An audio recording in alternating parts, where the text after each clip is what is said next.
Thank you. It's a pleasure to be here, and I love a nice, intimate group. It's very, very nice. We'll do a casual, so anytime you want to ask me a question, feel free to ask me a question. I thought I would just give you, briefly, before I'm going to go into in the cooperative, just how I got involved in the cooperative world, and just 5-minute background. I grew up in New Hampshire, native of New Hampshire, and my father came over from Russia, was a Russian immigrant, actually was born in Ukraine. And his dream was to start a business, and came to Manchester and opened a small floor covering store when I was 5 years old. And that was his dream. My mother was a pharmacist, actually. My father never graduated high school, but opened the small store. He got cancer when I was very young and passed away when I was 12 years old. And I saw the pride he had in the business, and I told my mother at the age of 12, I said, that's what I want to do. I said, I want to go into the business. And I had an older brother and sister who were very academic. Actually, most of my family's in academics. I'm the only non-academic in the family. All my nieces, nephews, brothers, sisters were all professors. So I understand the group. And my mother took over the business. It was a 2-person business because I told her I wanted to run it. That was a person who had a lot of faith in a 12-year-old. Obviously, I didn't run at the age of 12, but my mother worked part-time in the pharmacy world because my father had not left much. And it was so interesting in the pharmacy business. At the time, they were all independent pharmacies. The CVS's and Walgreens were starting to pop up a little bit, but really, it was your local pharmacy. And I knew a lot of these people. They all had college degrees. They were all smart. And when the change started to come in, they said, I'm not going to lose my business because I'm personal. They care about me. I'm intimate. I can do what everybody wants done. And slowly but surely, I saw every one of her friends go out of business. And not a single one was left. In Manchester, which is not a big town, there were, I think, 6 independent pharmacies, all of them gone. And they weren't gone because they weren't smart. They weren't gone because they weren't capable. They're all college graduates. They weren't gone because they weren't capable. They weren't gone because they didn't care. They were gone because it became a non-level playing field. That when Walgreens and CVS came in, they bought cheaper. When they came in, they bought their insurance cheaper. When they came in, they bought their real estate better. That all the tools to run a business was not level for the pharmacies. And that stuck in my mind. And I went to college, came back to the family business, and it grew. But as it grew, I got involved with starting a national trade association, the World Floor Covering Association, became chairman on. And what I saw was the same thing that was happening, the pharmacies were going to happen to my business and other businesses I became friendly with. That we didn't have the scale. The Home Depots and Lowe's were all of a sudden eat up everybody. They're selling everything. They're open 7 days a week, 20 hours a day, and they were buying cheaper. They had better real estate. And I had a very close friend, Alan Gearberg, and we said to ourselves, if we don't do something, we're going to be extinct like all the other businesses are extinct.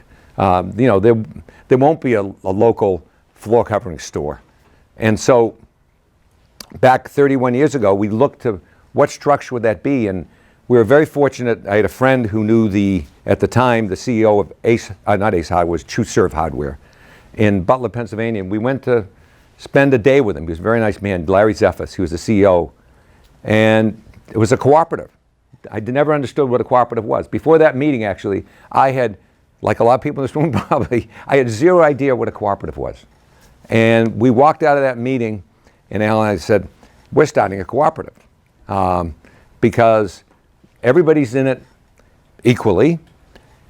People are going to, we had a lot of friends who want to join, and they're going to say, well, it's not what you two guys getting out of it, because we weren't going to own the company. The people that were going to bring into the company going to own the company. And we started it back then, 31 years ago. We brought in 13 close friends of ours and said to them, do you want to be part of this? And we started with 13 people. And our original goal was to have 300 stores. Now, I don't know where we came out with 300 stores, but it was 300. And after 2.5 years, we had 186, and Al and I turned to each other and said, why did we say 300? And so instead of going to doing massive research, we looked at Cadillac. That was the, sort of at the time, this was 30 years ago, Cadillac was, it's still a great brand, but it was the brand. And there were a lot of Chevy dealers, but there weren't many Cadillac dealers. There was only one in each location. And we went into the Cadillac dealership in New Hampshire and said, how many dealers are there, Cadillac dealers in the country? And they said, there's 1,100. Al and I walked out and said, 1,100 Carpet One stores. That's our research. And that was we have 1,000 stores, Carpet One. And that was the beginning of the company. And we slowly went into other divisions, because what we found is our expertise was not in running floor covering stores. Our expertise was really in giving people an equal opportunity, giving them the level the playing field, giving them insurance, which we do, and giving them real estate expertise, which we do, and giving them training, which we do, and giving them buying scale, which we do.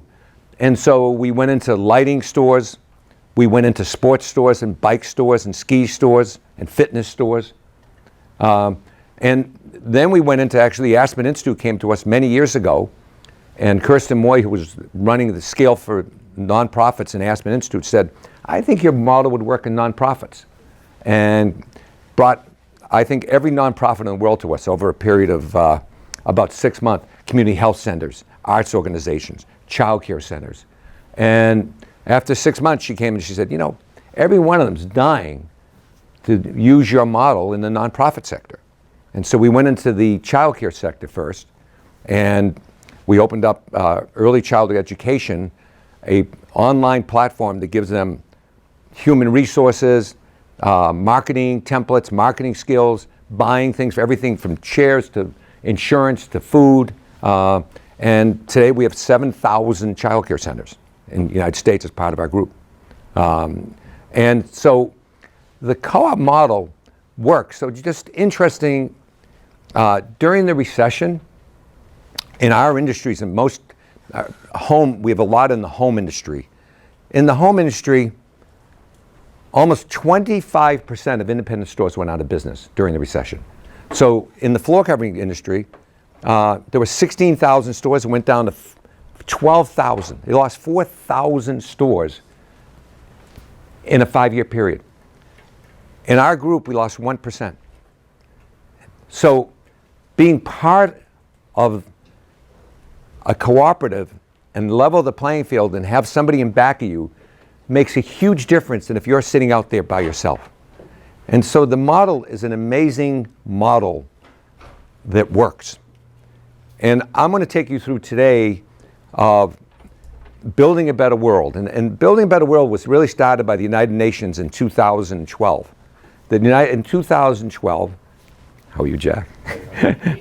In 2012, the United Nations declared it was the International Year of the Cooperative. And they had goals from that. And it sort of there was a lot of attention, but nothing sort of happened from that. And in today's world, there's so much need for what cooperatives do.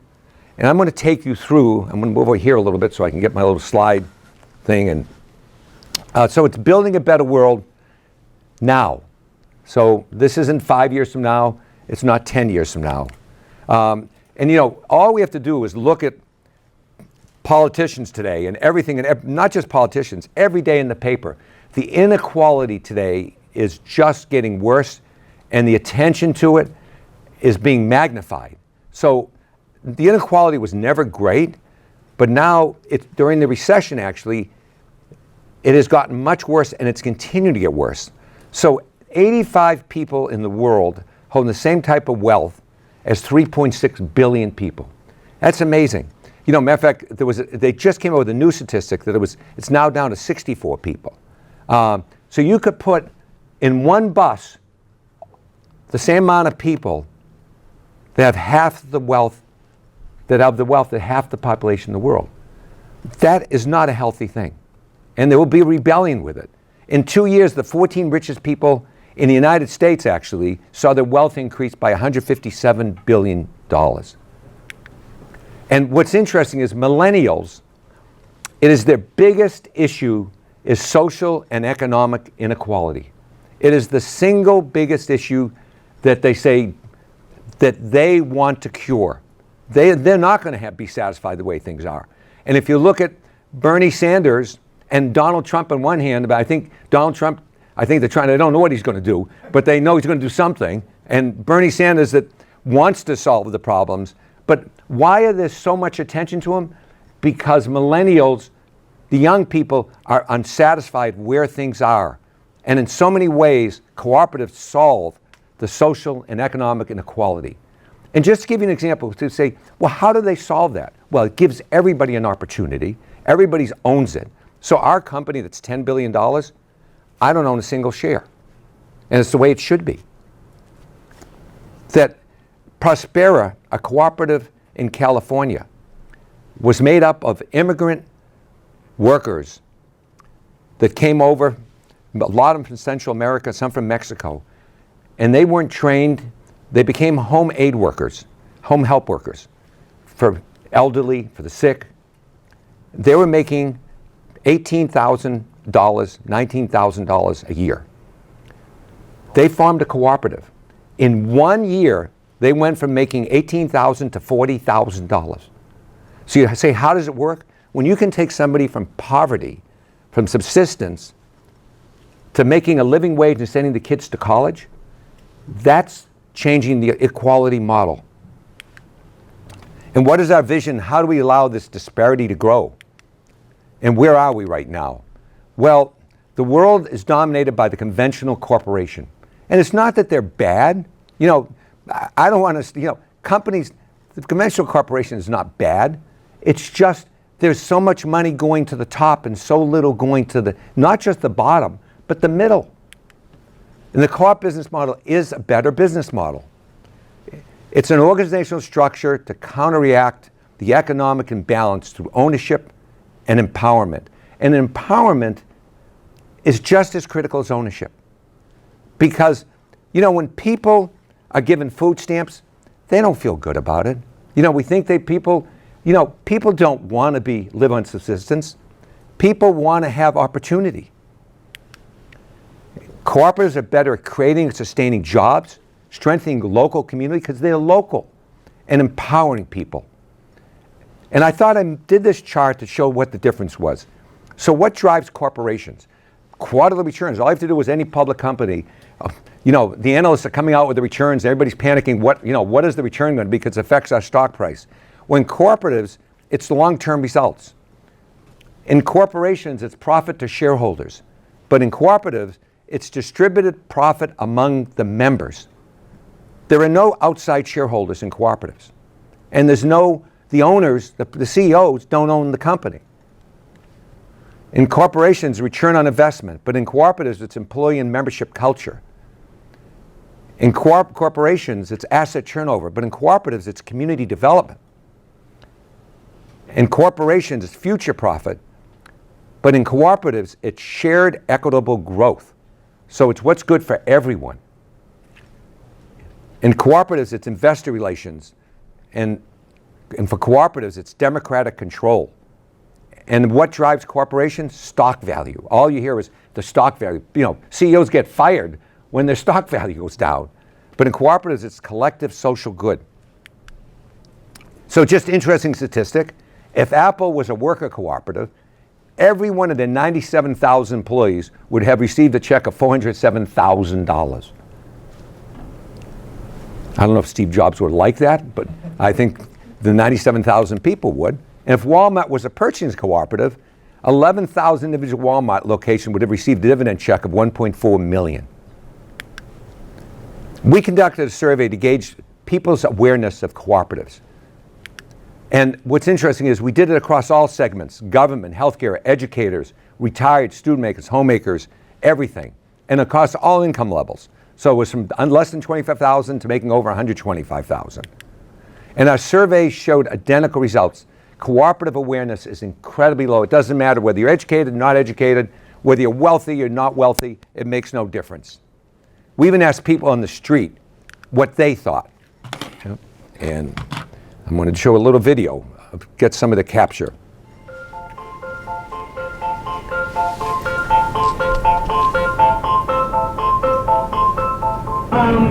understand that co-op can mean several things. Co-op could also mean different companies merging together or just working together.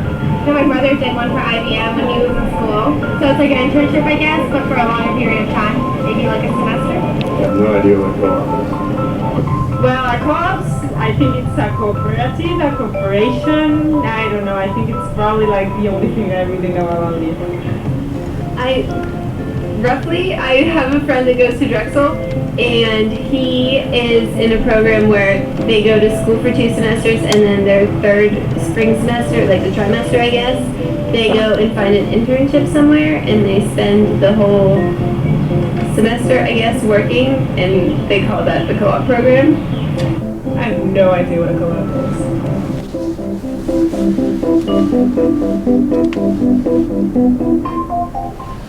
So you can see, and we did a survey. It was a margin of error of 1%. It's incredible. What it really showed is people don't understand co-ops. They just have no idea. And these were some of we had 1,500 comments. I never heard of a co-op before.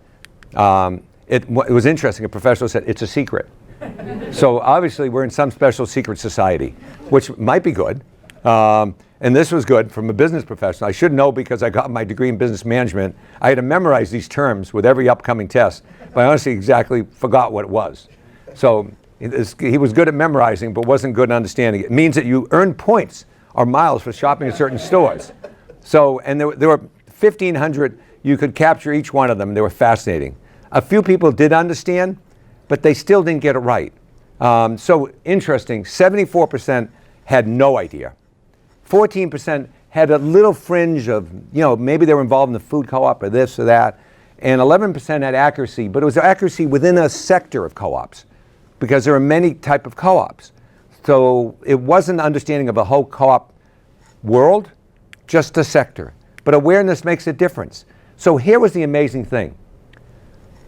We asked people when we told them what a cooperative was, were they more likely to purchase once they understood what a cooperative was? There was a group of local or national people getting together for their own business. They all own shares for scale, for providing services, so they could maintain their independence.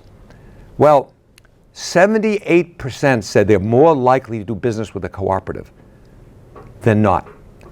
20% said no difference, 2% less likely. The survey company could not believe the numbers. They said, never seen a number like this. And it was across all segments. It didn't matter whether you were rich or poor.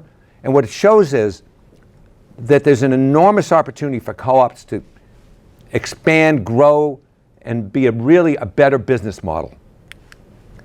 And it's true for every profession. But the challenges hold us back. It's a lack of awareness by the general public.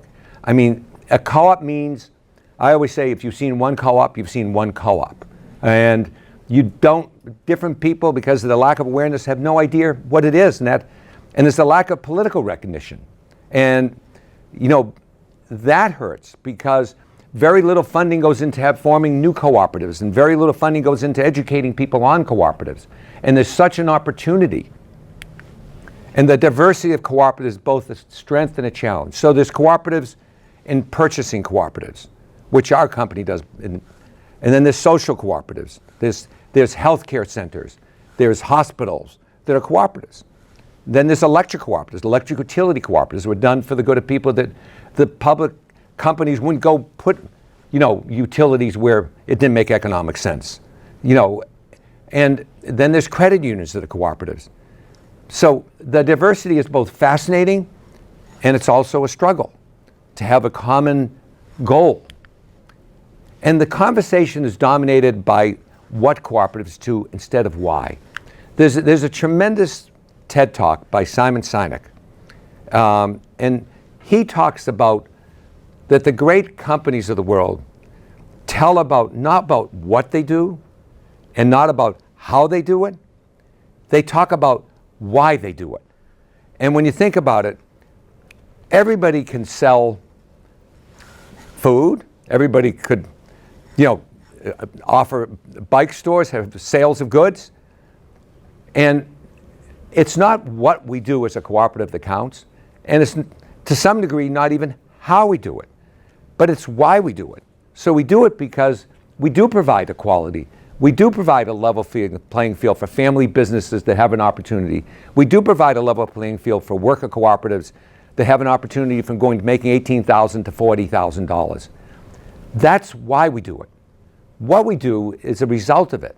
And I think too many times our lives are dominated talking about how we do something and what we do and not why we do it.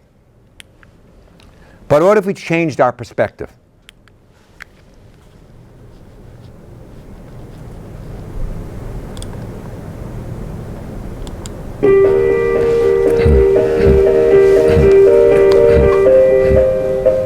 We believe in we, not I. We see opportunity in each other and everywhere. We are members. Owners. Family. We learn from our past. We keep our eye on the future. We love what we do. We are built for you. And by you. We are masters of our own destiny. We give back. We give big. We never stop dreaming. We are leaders, life changers. We empower people. We improve lives. We create jobs. We are people helping people. We believe everyone has a unique voice. And in the power of numbers. We are limitless. We go forward together toward success. We foster creativity. And innovation. We dare to be different. We honor the individual. We celebrate the collective. We are many members. We are one force. One vision. We are building a better world. Now. Together. Together. Together. We are a cooperative. Nous sommes une coopérative. Somos una cooperativa.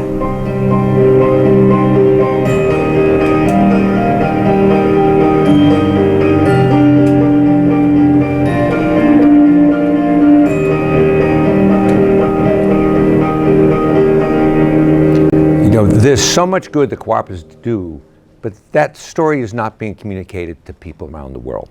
It's not even being communicated to people that work in cooperatives or are members of cooperatives. And so our vision is to create a movement, and actually, we're not going to wait to 2020, it's 2016. We moved up the time schedule. Have a universal public awareness, affinity, and action.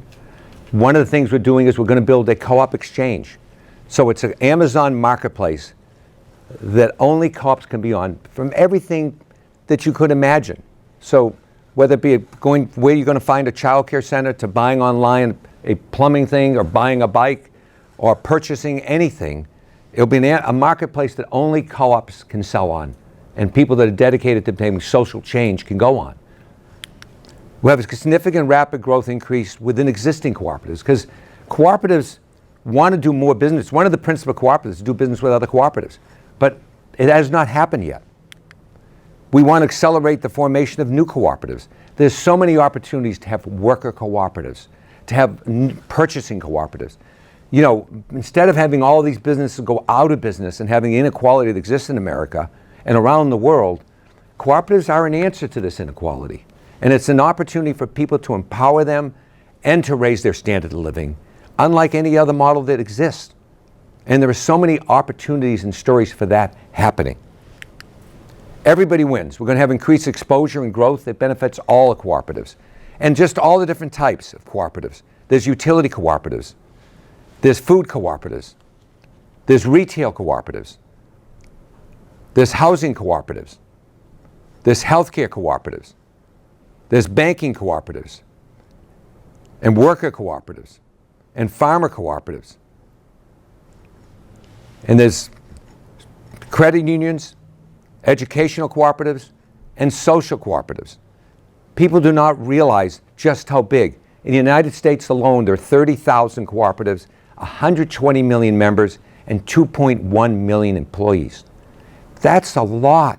What we don't realize too is the collective voice has enormous power. And what kind of power is that? Well, I can tell you, it is greater than, if you look at the NRA, ARP, and Sierra Club. Now, doesn't matter where you're on political stream, nobody does anything in the world without one side of the aisle approving getting from NRA, the other side from the Sierra Club, in the middle of the ARP. Well, cooperatives have more members than all three of them, twice as many as all three of them combined. And yet, we have no political power because we're not unified as a unified message. And worldwide, just to give you the scale, there are 1 billion members worldwide. That's phenomenal. 1 billion members is 100 million people employed by cooperatives worldwide. And near half the world's population secures their livelihood through cooperative enterprises. The cooperative movement has the power to make a global difference. And what are the immediate goals? To educate and inspire employee awareness of the global impact. And we want to do it not by just telling facts, but by telling stories. The Prosperous story is a great story. There's a cooperative in West Africa in Togo, West Africa, called Alafia. And it's a cooperative of women that farm shea butter. And Togo is not one of the wealthiest countries in the world. It's a very poor country. The women in Alafia that own the cooperative of shea butter, and they sell that product actually in America, make 4 times the average wage of what other people make in Togo. 4 times. Not 20%, not 30% more, 400% more. And they get health insurance, they get vacation, and they get dental insurance in Togo, West Africa, because they belong to a cooperative. Those are the stories that have to be told. And we want to educate and inspire cooperative members to participate in the global movement. We want not just employees, but members to understand this is something special. There's 1 billion members. If we can just motivate 1 billion members, that's a lot of people.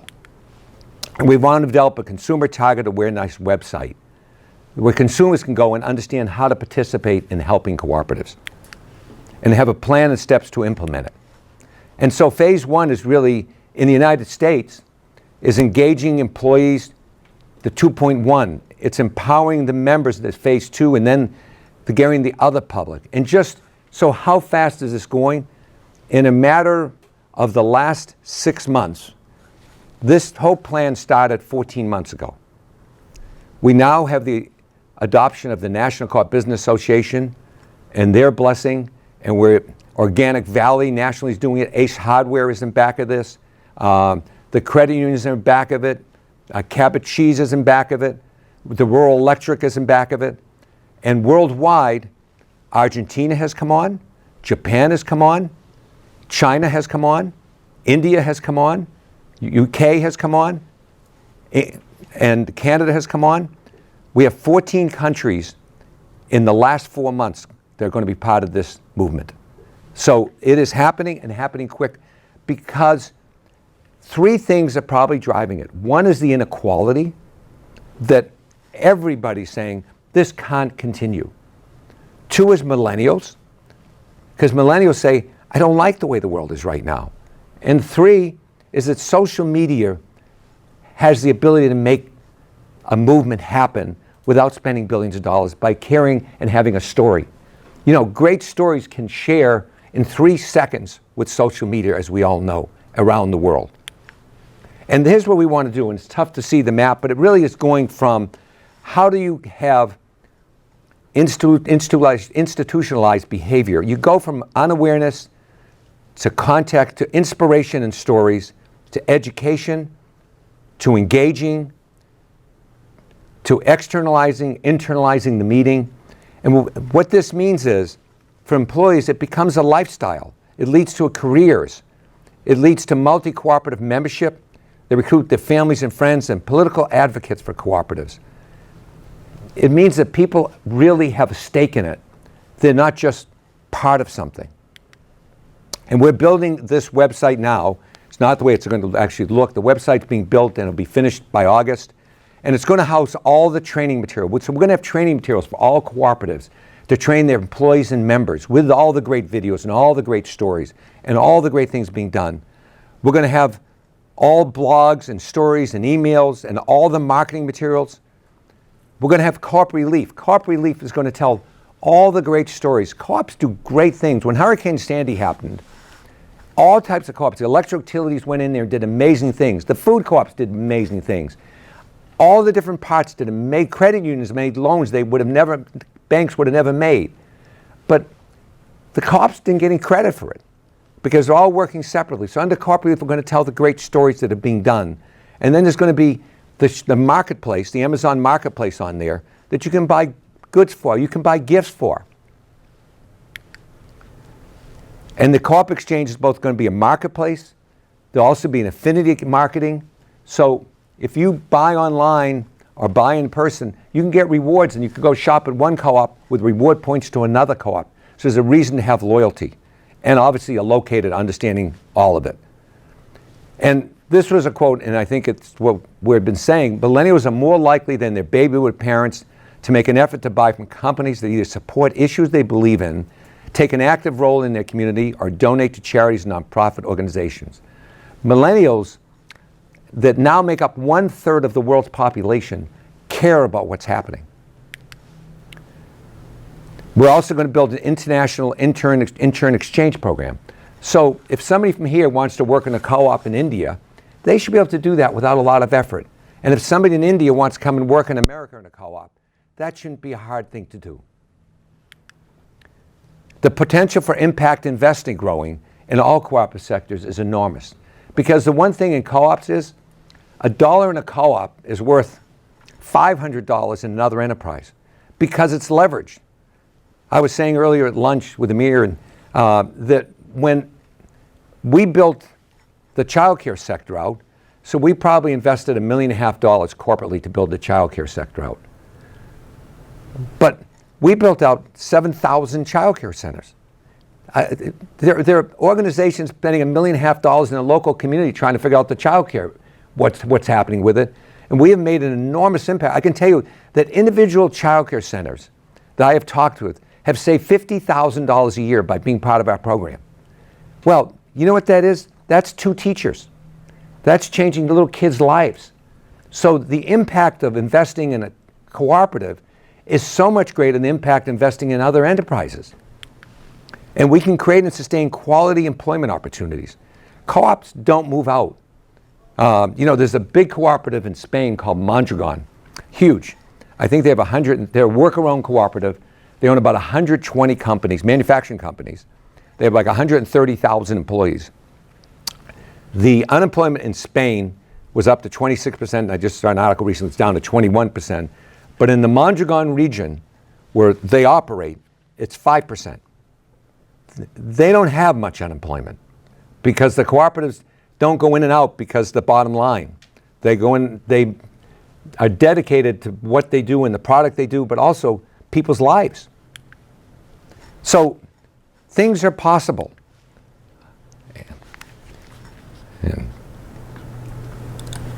Nope, I've got some here.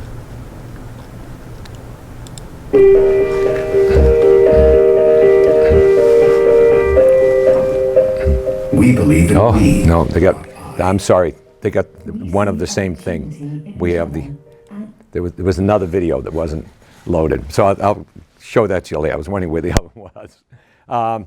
So it's a movement. There's been enormous backing to it. I think we're going to really make an enormous change and change people's lives. And I've seen Jack runs a very large purchasing cooperative, and I know he sees the lives that he changes every day, a business that would not exist. We see those lives. They're not numbers. And our volume, we don't look at numbers. We look at people and families and lives that have changed and kids that are coming into the business that would never go into the family business because the family business wouldn't be there. If they were a son of a pharmacist in my mother's time, there is no pharmacy to go into because that business does not exist. And the opportunity that people are saying, where is our opportunity? And, that Bernie Sanders is saying, whether you agree of how he wants to do it or with Donald Trump saying the system is broken, there's something wrong. And what cooperatives give the opportunity is to change that wrong and change it in a way that empowers people. And there are so many stories of happening of that. There's a worker cooperative in New York City of healthcare workers that started out with 5 people. I think it has 4,000 workers now that own their company of providing home help aid worker in America. And there are so many, whether it's a worker cooperative, a credit union that's making loans that a bank would never make a loan to, and changing somebody's lives. Cooperatives can truly change people's lives and make a difference. Thank you.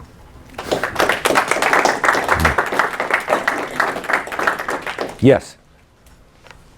I'm going to put words in your mouth, but I think you're suggesting this is really a second way to create scale, that investor-owned firms were the first way to create Right. scale, and you're suggesting this is another way to create scale.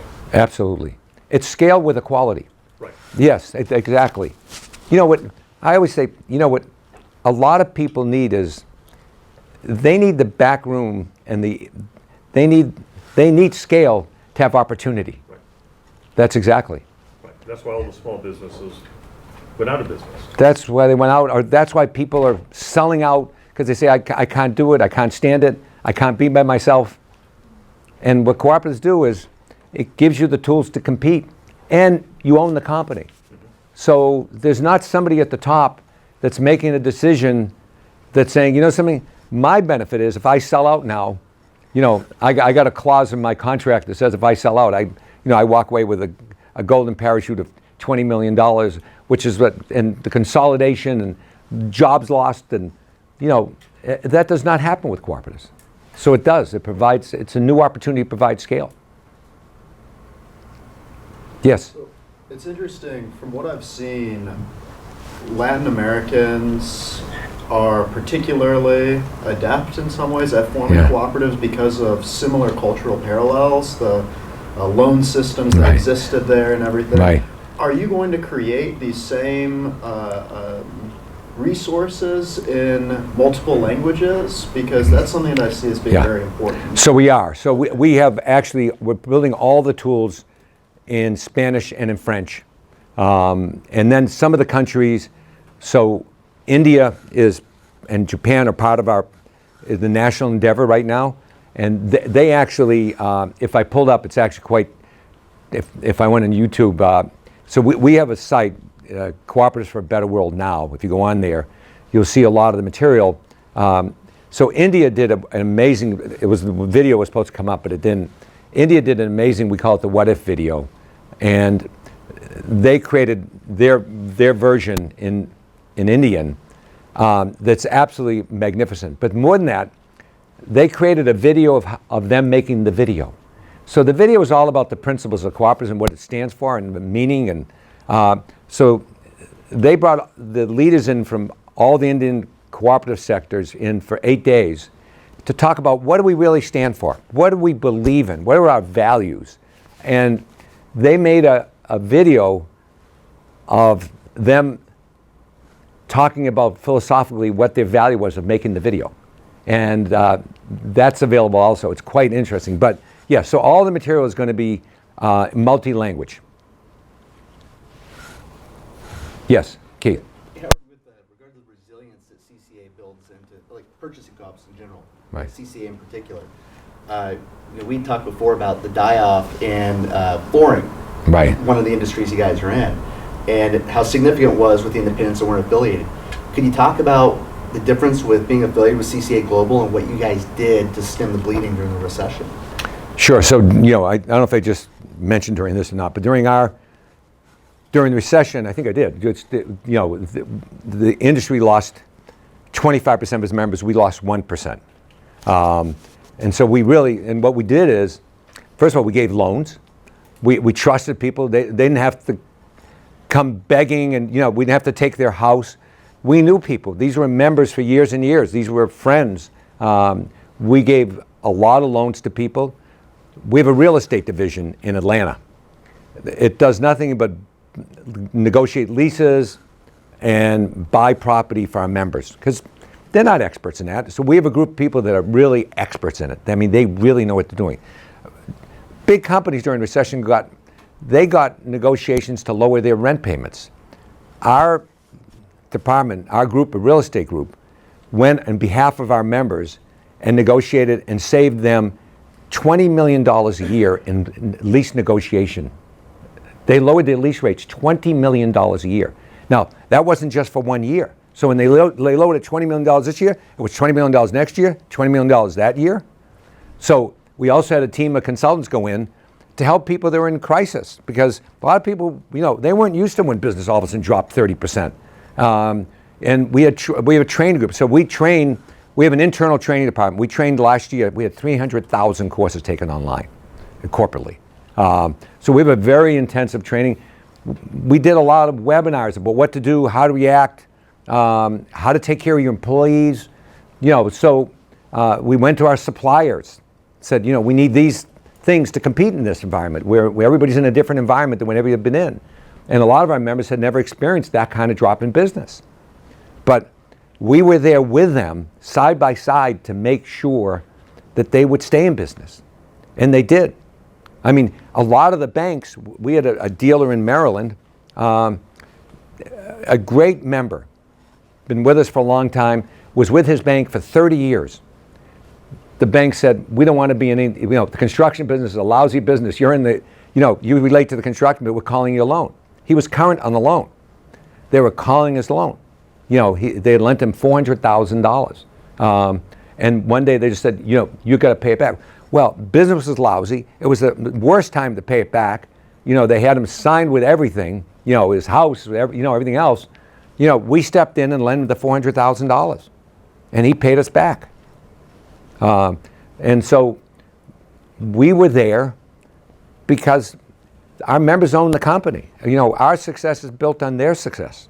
Our success is not built on something happening to me or something happening to our chief financial officer.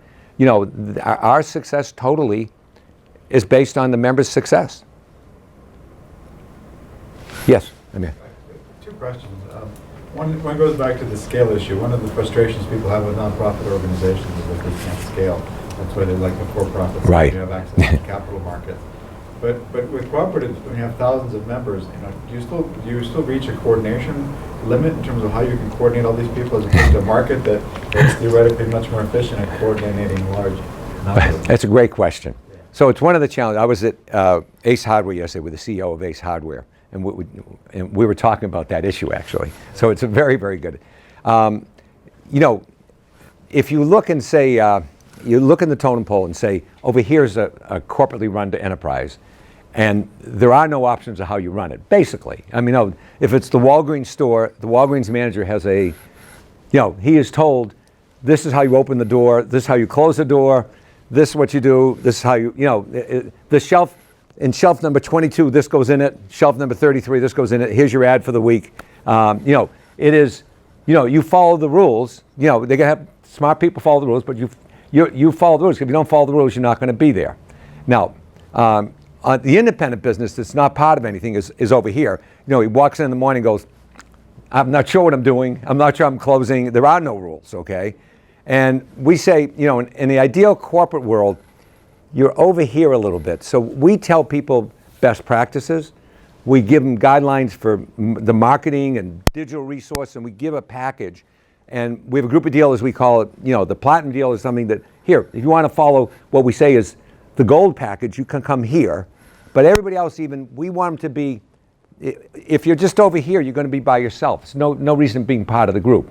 And so the psychology, getting people to be in the middle somewhere is an interesting psychology. And there is a lot of psychology in running a co-op. It doesn't matter if it's a co-op of 50 people, of 3,000 people. Yes.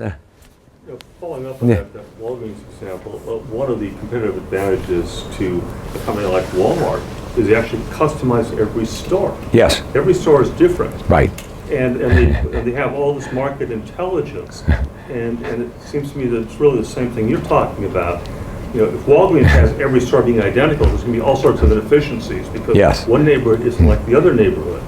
Right. But if you can give the co-ops that sort of market intelligence, this is the best way to do it. You have to do it that way, but this is what ought to be actually. So that's really, that's what's the best of both worlds. So we do is bring best practices. We bring also scale into buying. We bring scale into media, bring scale into digital, media. We bring scale into all those pieces, insurance. And yet what happens is there is nobody better understanding the local market than the local person. So we do not try to make everybody the same. Because that defeats the purpose of what a co-op is about. And it defeats actually both also their power in the market. we want to bring them this tool set to leverage their ability to customize in a local market. We want to bring them the ability so they're not going to an insurance agent and buying one policy.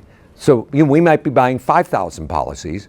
And we want to be able to go to the mills and have a brand. We own some of the brands. We have a lot of brands we own to give them competitive advantage of those things. But it is there then, how they customize locally is what makes magic.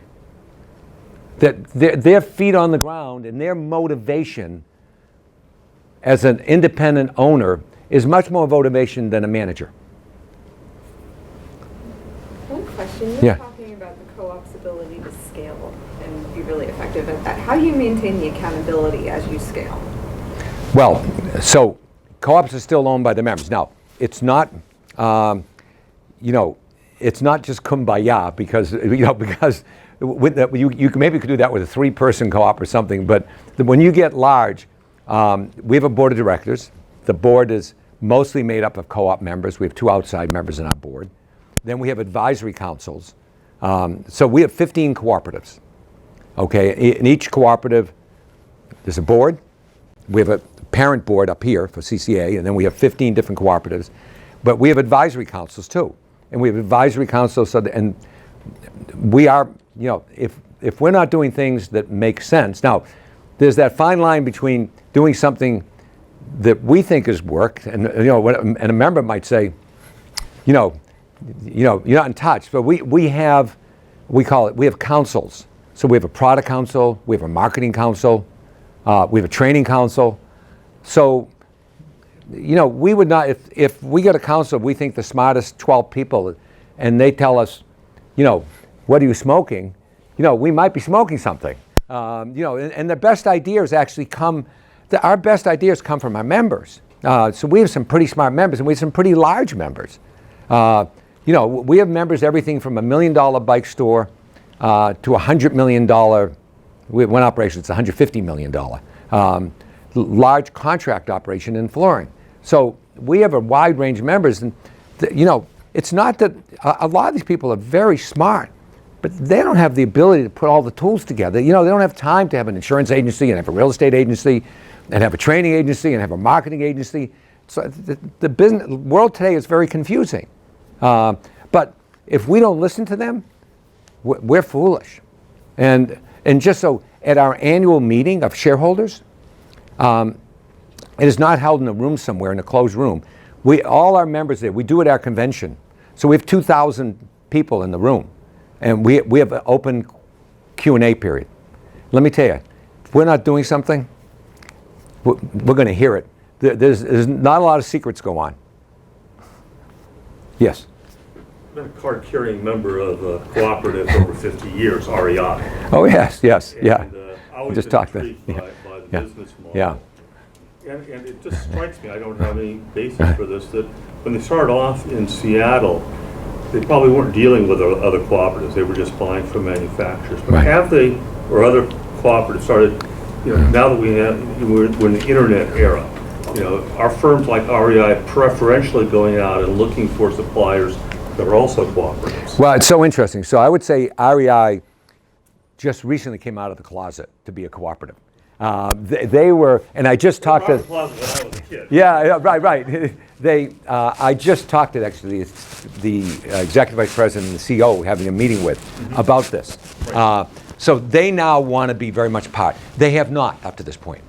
They have not really been sourcing through other cooperatives. That was my suspicion, but Your suspicion is 100% accurate. we're in a new world today. We're in a new world, exactly right. Know the rest of that. Yes, and I think they want to be part of this new world today. Right. Yes, and they recently had said about 6 months ago they had something where they came out about being, I say came out, they're always a cooperative, and their members know, but they really didn't position themselves as a cooperative. But they are now. And so I think they will be active partners with us, hopefully. Yes? I'm sorry, I've had a lower number than you do now. Oh, you gotta get this. Thank you. Questions. Yeah. Can you talk about the cost structure? You do have, It's not and you saying use it. the C word, a corporate structure yourself.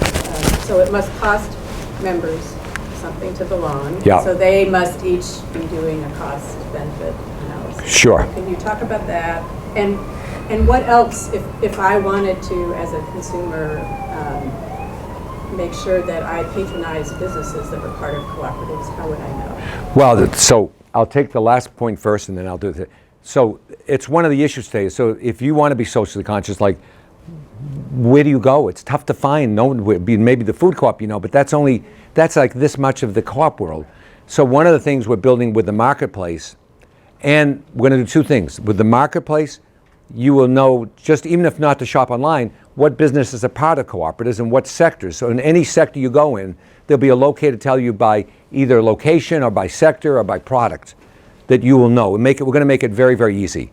We're also going to do cooperative networks by community. So in Indianapolis, we'd have a community and co-op, I call it co-op leader, to bring all the co-ops together so that everybody would know what's going on in the community. They can have offers within the community so that they can be some unifying force rather than all sitting out there scattered with no strength and no thing.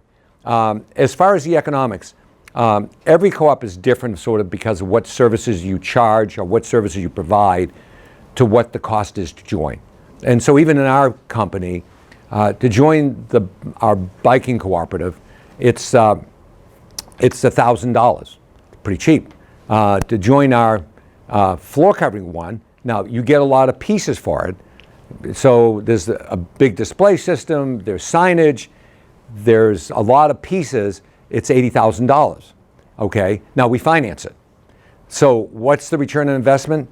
I would say that in most of our cooperatives, the return on investment's about 7 months. That's how quick. And so there's another part. There's their capital. So in a lot of cooperatives, and as ours, we actually run the company. We have no debt. So we've never had debt since the day we started the company. We use members' equity to run the company, okay? So, and then we pay back dividends to the members every year. And now we show the members what the return on equity is. Because if they were investing in the bank today, you would get 1% or 2% if you're lucky. If you're investing in the stock market, you get 8% average or something, okay? And so you got the different things. We have been averaging for the last 7 years, our return on their equity, of which they get back, okay, is 28%. And we show that. So every dollar they put in, annually, they're getting back 28 points. So if they invested $1 million, they're getting back $28,000 every year. So I don't know where else anybody can get that and still own the company. Huh? 280,000? 280,000. I meant 280,000, right? Not 228. 280,000, right? They get back. So we have members that get dividend checks of 250,000. We reached giving back to our members. So if you look at it, the biggest thing we do is make them more successful. The biggest thing we do is give them the power to grow, to be independent. We have a deal in Wichita, Kansas that came with us. He could have been a pharmacy, but I look at my mother. When he started with us, he was a $2 million dealer in Wichita, Kansas, Levon Perner. That was 28 years ago. Today he does $65 million and makes 10% profit in Wichita, Kansas. So he's making $6 million a year. Before he was making $30,000 a year. Now, on top of that, we give a dividend to all of them. Every year, every 6 months, we give a dividend.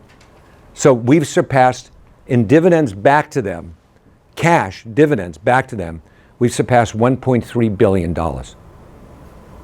That's a lot. That's real money. That's, that changes people's world. But that's beside making them more successful, which is our biggest thing is, how does that child care center become sustainable and take care of that child better? How do they do it? And they do it by buying the food at a more reasonable price, by buying the desk. Instead of paying $230, we're paying $120 or something for that desk. And, for the bike store, it's, we have a customer CRM system for that dealer that automatically we're tied into his point of purchase system, and we're sending out the letters to their customer thanking them. You bought the bike, would you like to buy the speedometer? Would you like to do this? Does your child want a bike? We're doing all the digital media for them.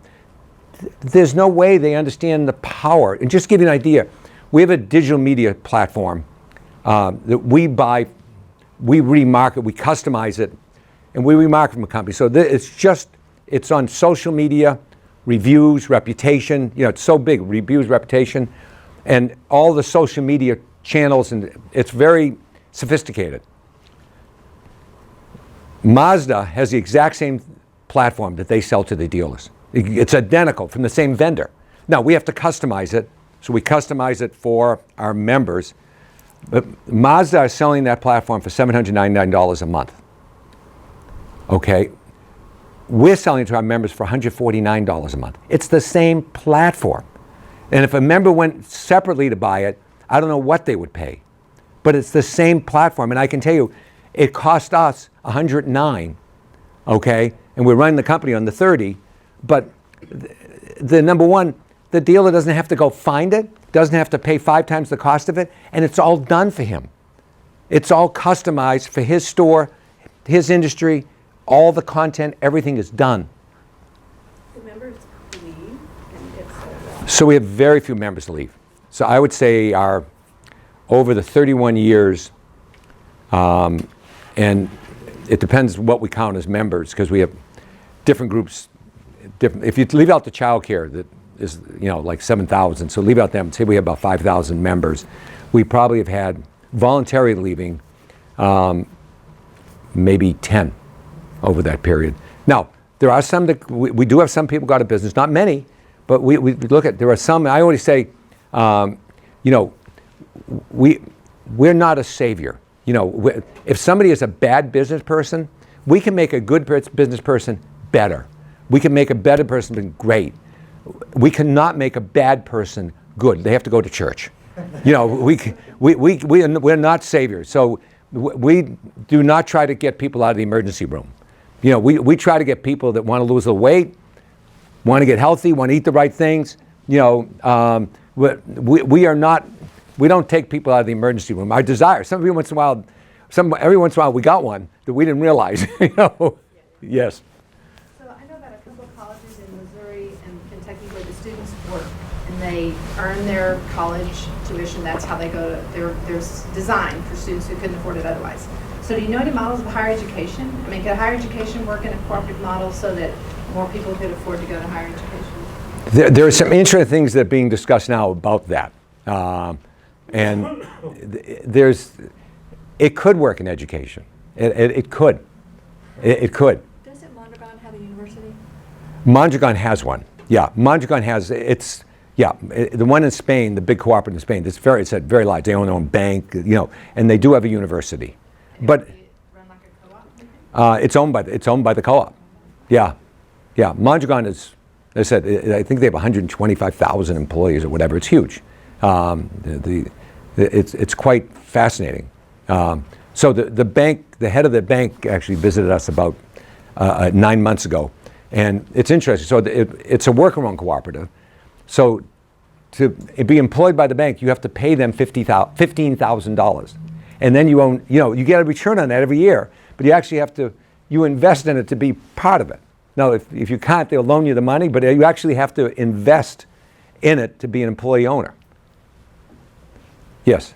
Now, do you help co-ops that exist with the business calculus when a major competitor does move into the marketplace? Because I was in a situation in southern Missouri where we had a worker-owned cooperative food giant, and they voted to go out of business when a Walmart Supercenter moved into town. And that ended up being a great idea because 2 other large grocery stores also ended up going out of business. But how does that work? Well, so I think one of the things, you have to understand, so we have a president of each division, and usually there's a marketing head of each division.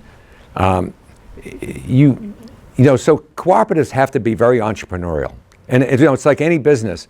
If you get a poorly run cooperative, they won't do well. Forget even the people, in other words, they're serving. Jack runs an unbelievable cooperative. If there wasn't somebody like Jack running it, it might very well not be anywhere near as successful as it was. You need to get very entrepreneurial people. It's not the nonprofit world. So this nonprofit world, and nothing against nonprofit, but it thinks of things differently. It's not usually sustainable. Our lives are different because we have to be good enough to understand how to make other people successful, and not just for the day, and permanent. So one of the things we do, so example, like in different ones we have in the flooring business, and we did in the biking business and some of the others, we did an analysis. When I say analysis, we did a 100-page analysis and book and a survey of Home Depot and of Lowe's of everything they do and how to counteract everything they do. So what their media, what was, and how they positioned their product in the stores, and how they did their labor, so that our members would understand, how do you compete? I mean, how do you compete with somebody that's $40 billion? So you compete on a different groundwork, but we have to tell them how to do that. Our members are pretty sharp, but you got to give them the tools. But one of the tools, that I think it's a great point you make, one of the tools is understanding, how do you compete in an evolving world where you got people much bigger than you, that have much more resource than you. And there are ways, because the population doesn't want everybody. I always say the population doesn't want to have the same store in Portland, Maine, and Portland, Oregon.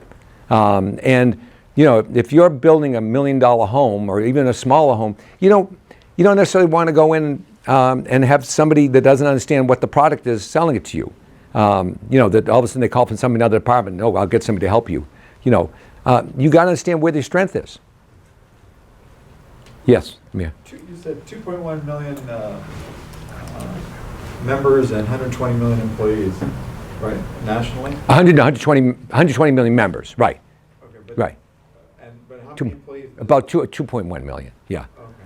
So there's a lot more employees than there are members, right? So, oh, yeah. So should we worry about the people who are just employees? Are they in a separate category? Do they unionize? I mean, what is their status? I don't know of any co-ops that have unionized. Jack, do you know any co-ops that are unionized? Yes. No. Do you? Do you? You know? Some of the food co-ops. Oh, have they? Mm-hmm. Okay. It's unusual, but I would say this: it's a rarity. And I would say the other thing is, most co-ops treat their people very well, because it's just who we are. It's like if we're serving our member, all of a sudden we're going to be treating people. We're fortunate, our company, we've been voted 4 out of the last 5 years one of the best companies to work for. I mean, it's like, if that's where we are supposed to be, as a servant of people and making people better, we're not going to turn around our own people and all of a sudden abuse them in some fashion. So I would say most co-ops are very socially conscious about their people and what they do, and also just do a lot to society and what they do as a company. So there's a couple of rare instances maybe in the food world, but I think it's rare in the co-op world. Is there research that shows that worker satisfaction and well-being is higher in co-ops than it is in conventional? I don't know if there's actually been good surveys. Now, that'd be a good thing to do, Keith. Yeah, right. Inequality is not that much, but there are studies that show that. Yeah. So we do, there's a big company that does a lot of analysis, and so we do a survey every year of every division, 26 questions, including 4 open-ended, of all our members. So we compare them as, would you recommend us?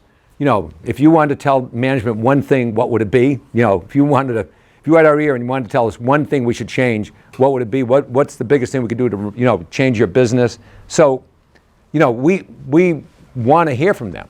I always think, if you don't have your ear to the ground, you're going to be missing something. Yes? I think of the recent move toward benefit corporations, which required a lot of legal changes in states. Are state laws sufficient for co-ops, or are there some states that are better for co-ops than others? Well, so state laws, like Minneapolis has a couple of great laws, but you can actually incorporate as a co-op, which is a different type of corporation. You can, just like you can incorporate, if you're here, you can incorporate in Delaware. Everyone does Delaware. Everybody has Delaware. Well, co-op you can incorporate wherever you want to incorporate from. So actually you can take whatever law you want. But there are some states which are on a local basis have more, your question's a very good one. There are some states which have more co-op friendly laws. Yeah, so is part of your agenda to say these are the most co-op friendly laws and the other states ought to think about adopting? We have not, it's a great thing, we have not gone there. We're trying to get everybody sort of on movement, and then I think it's a great point that we should go there.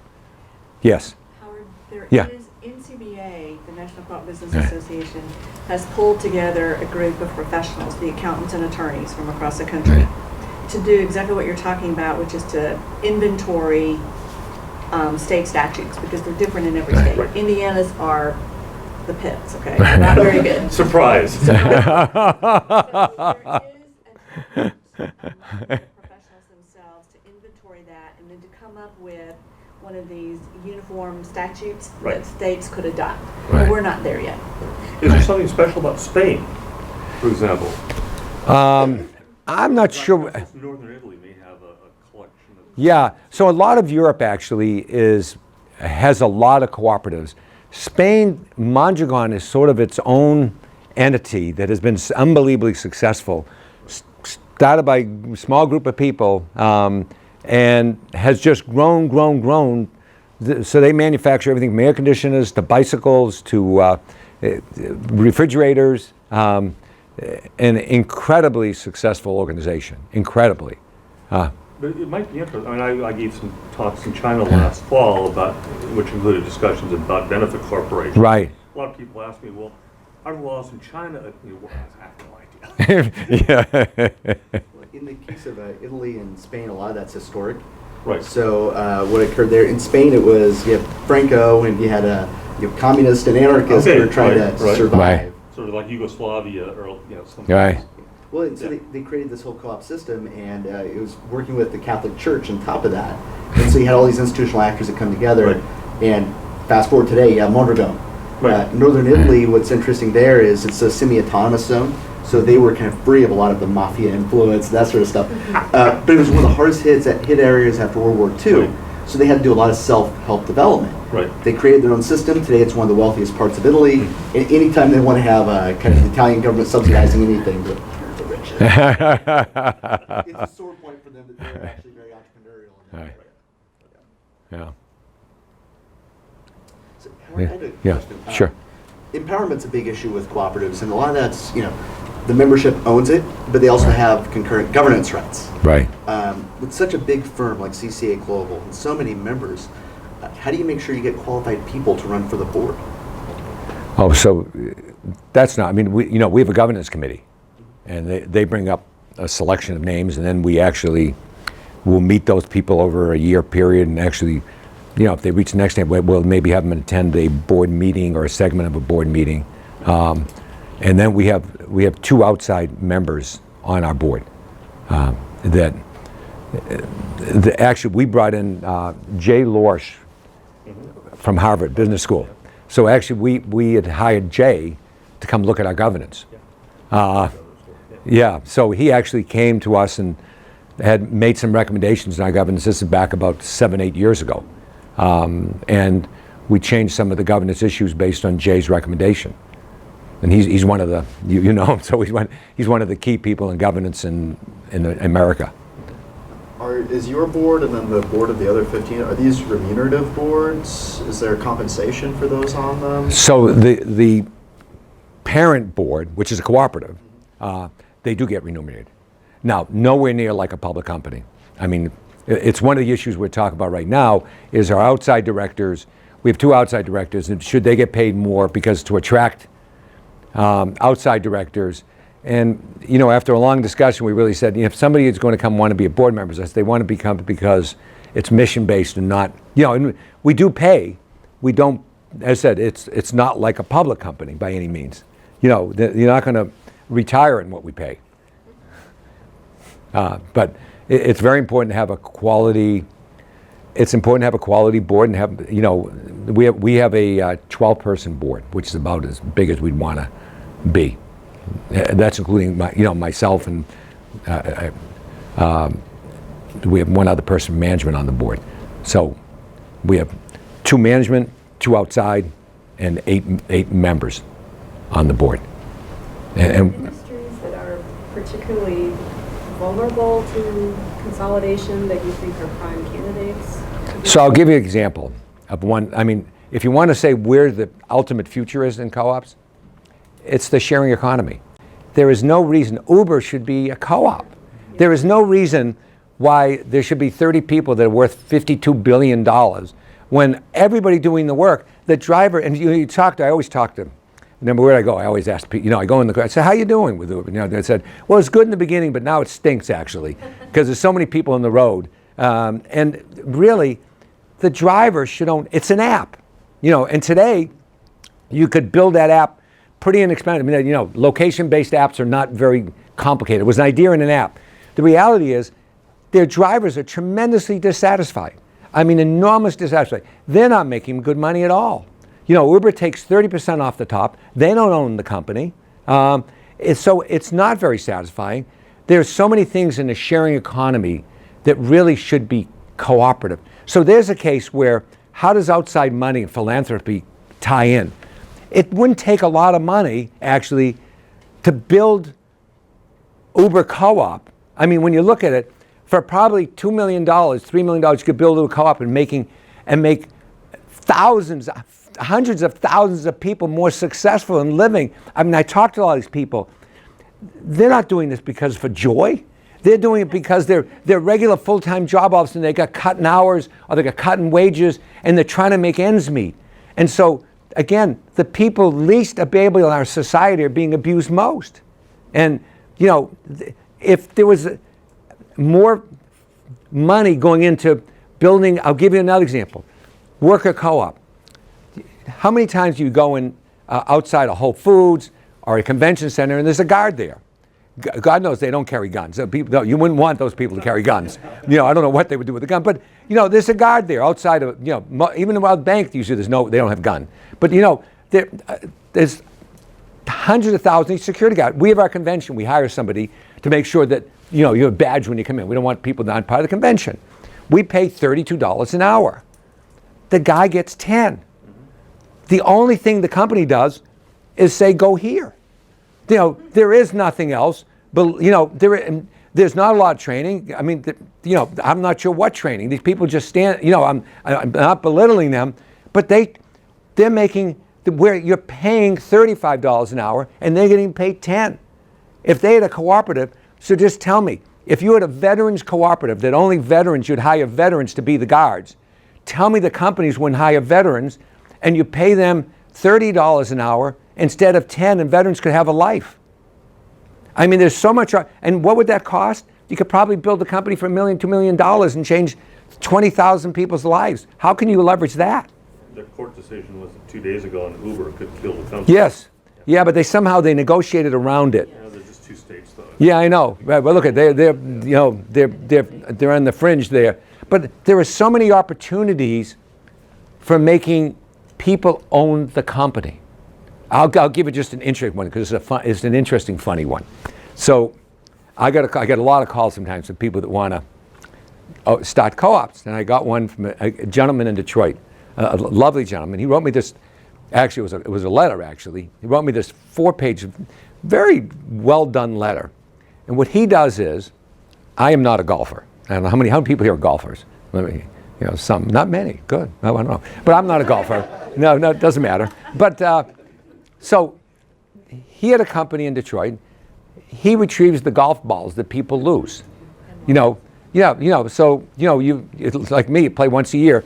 Every other ball goes in the mud or it goes in the water, goes somewhere. Okay, and he's a retriever. Okay, and he takes the balls and accumulates the balls and ships them out. Turns out there are 4 large wholesalers. So there's a lot of retrievers, a lot of people that have a deal with the country club where it is, and they make a deal and they give the country club back so much per ball. It's usually 5 cents a ball. They get 10 cents a ball, depending on the quality of the ball. I found all these things. If it's depending on the quality, if it's a whatever, a Titleist or whatever it may be, they potentially get 25 cents a ball. They sell to the wholesaler. They pay 5 cents. They actually add on a dime and they sell it to the wholesaler at 15 cents. The wholesaler, all he does is wash the balls, okay? He has machinery, just washes the balls and puts them, pre-packages them, and then markets them, okay? The wholesaler gets between 50 cents and $1.50 for the ball. So the guy doing all the work is getting a dime, okay? The wholesaler, there's 4 big wholesalers, and so this guy, and he wrote me this very wonderful letter about the industry and about things. I said, come on up. So he flew up for the day. He knew his business, very sophisticated. You know, he was really, I mean, a worker. He's a veteran, but a worker. And he said, you know something? I'm sick of it. He said, you know what happens? I get a trail load of balls. I ship them down to Dallas. And he said, I know that they're cheating me, first of all. Not only, he said, the 25-cent balls, they always say I get like 2%. He said, I can't count them because I just put them all in the truck. He said, you know, I can't separate them. But he said, I know they're at least 15, 20% of mine are 50-cent balls. And he said, they say they're 3% of them. And I only get a dime, and I go in, you know, I go in Dick's Sporting Goods, and for the same thing I sold a dime for, they're getting 55 cents. And he said, you know, if there was a co-op, he said, just think about it. These are the people doing, these are the supply, actually. They control supply. He said, if we have a co-op, he said, the co-op could become the wholesaler. We're pretty good marketers. And he said, we could become the wholesaler. So we're still talking to him. But here's a case where you could take people, instead of making $25,000 and $30,000, they can make $85,000, $100,000. And that's how you raise everybody up a level. But there are so many issues like that. I mean, there are so many opportunities for people having a share in our economy and not being victims of the economy. College textbooks. Authors might get $5 and they're being sold at bookstores for over $100. Yes, right. Why do they need to do that? Let them all own it to market it together. They control the market. They're the control of the market. When you think about it, it's intellectual property. They control, it's like the balls. College textbook, they control the market. You're suggesting to cooperatize academic publishing. Absolutely. Why not? I think that's a great idea. Well, we spend tens of millions of dollars buying journals that we write. We don't get paid for it, we have to pay. I was going to say, to have actually, it we published. pay for it. Yeah. I mean, there are so many, between purchasing co-ops and worker co-ops and different types, you could almost look at any sector in any business, say, you know something, there's an opportunity to bring people empowerment and income and opportunity. And, you know, my wife and I were at a small dinner party with some people in New Hampshire, and there was an interesting group around. It was I don't know, I got invited because we knew somebody. It was a small group, but there was a couple of very wealthy people there. It wasn't me. There were 2 of us in my category. There was another one, but there were a couple, and one of the people said, he said, well, he was a very large CEO of a large company, and he had a summer home up there and on Winnipesaukee in New Hampshire. And he said, well, I'm sick of, you know, these people, they don't want to work, and I'm sick of paying, you know, the unemployment for them and this, that. He said, they don't want to work. And, you know, my wife turned around and she said, do you think they want to be poor? You know, and it was like, and she looked at me and she said, I don't think we're going to be invited back here. He didn't have a good response. He happened to be, you would recognize the company. He was CEO of a very large company. His biggest concern was they were taxing, his company is based in California. And California is debating passing a law where the CEO can make more than 400 times the lowest paid worker or something. And he said, boy, that would destroy, you know, I mean, he was worried. He was making, I looked it up afterwards. He was making $145 million. He was one of the highest paid CEOs in America. And he was worried about that somebody's taking advantage of the system instead of, you know, that's what he was worried about. My wife left and she called the host that we had afterwards and said, I hope you weren't offended when I said. He said, no, I'm glad you said that. You know, I'm not sure he was, but because it wasn't the host. It wasn't the host that was the thing. But there are so many places people don't want to have subsistence. They don't want to be given food stamps. Most people, sure, there might be, you know, when they talk about it, there might be a small percentage of people that have no desire and are happy with that. Most people want to have opportunity. They do want empowerment. They do want have a chance where they can control their own life. You know, the amount of people that actually want to just live off our society, there is a group, but it's not the majority. You know, most people don't feel really good about being, I mean, I know a couple people that lost their jobs or have inferior jobs today. They don't feel really good about it. You know, there's not a good feeling about that. And I said, I tend, when I take rides places, when the Uber and cabs, I always ask people, you know, tell me about it. You know, a lot of people, it's like, well, you know, I was this in this company and now I got laid off. I was this and I got laid off, so I'm doing this. I was just, matter of fact, I got a ride down from Manchester to the airport in Boston on yesterday morning, and this lovely guy, Chris, and who it was the second time I've had him, and he's a lovely guy, and I started talking. He said, well, you know, he said, I'm not really doing this. He said, I like it. He said, but I'm making a third of what I used to make. And he said, I'm losing my house, you know, and he has 2 kids. You know, he doesn't want to. This is a kid, he's willing to work, but the job he had is not available anymore. You know, so when you have a worker-owned cooperative, another cooperative, you're giving people the ability to have the opportunity they want.